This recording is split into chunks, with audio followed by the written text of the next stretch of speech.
Pinagbigyan ng Korte Suprema ang petisyong pag-aralan ulit ang desisyon ng COMELEC kaugnay ng campaign donation na natanggap ni Senador Cheese Escudero. Kasunod ito ng pag-absuelto ng COMELEC sa senador sa pagtanggap nito ng 30 million pesos na campaign donation mula sa government contractor na si Lawrence Lubiano. Si Lubiano ang presidente ng Center Waste Construction and Development Incorporated na isa sa top contractors ng flood control projects. Sa resolusyon ng SC noong February 18, pinagbigyan nito ang motion for leave of court to file and admit petition for review na inihain ng gurong si Barry Tayam. Wala pang pahayag ang kampo ni Escudero ukol dito.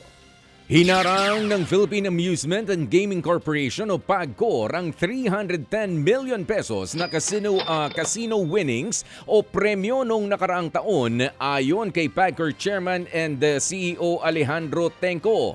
Ito'y matapos mapag-alamang napanalunan ito ng mga opisyal at empleyado ng gobyerno. Sa ilalim ng Presidential Decree No. 1869 o PAGCOR Charter at Memorandum Circular No. 6 Series of 2016, pinagbabawalan ang mga opisyal ng gobyerno na magsugal o pumasok sa mga casino. Lumalabas sa pag-aaral ng isang eksperto na mas malaki ang mapupunta sa mayayaman kesa mahihirap kapag sinuspinde ang excise tax sa produktong petrolyo. Ayon kay UP Economics Professor JC Punong Bayan, hindi nagkakalayo ang porsyentong ginagastos ng mga nasa middle class sa gasolina kumpara sa mga mayayaman. Nagkakaiba lang daw sa gasto sa diesel kaya mungkahi niya kung aalisin ang excise tax sa petrolyo, mas maganda kung tanggalin ang sa gasolina kesa sa diesel. Yung direct na impact nitong oil price increase ay mas naman ng mga mayaman na may-ari nitong mga kotse, nitong mga SUVs for example.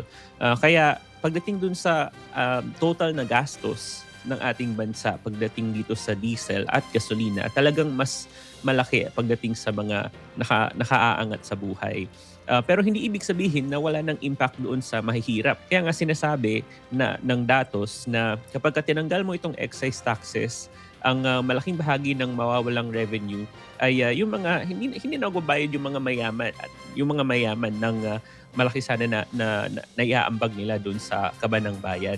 Ang laki ng hindi na ibabayad ng mayaman compared doon sa hindi na ibabayad ng mahirap. Kaya sinasabi na blunt instrument itong suspension ng fuel taxes kasi talagang mayaman ang magbe-benefit dito. And then at the same time, maubusan ka pa ng pera for subsidies.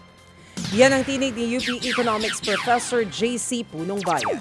Mga kapatid, para sa iba pang mga balita at impormasyon, sundan niyo po kami sa X, Instagram, Facebook at syempre sa TikTok, True Network PH. Mag-subscribe din po kayo sa aming YouTube channel, True Network. May website din po tayo, truenetwork.ph, at pwede nyo rin po kaming mapanood sa Channel 19 ng aming True FM TV. Lagi pa rin makinig sa radyo dito po sa 105.9 True FM dahil dito, lagi po sa'yo, kapatid. Ito tayo sa totoo, tunay at tapat.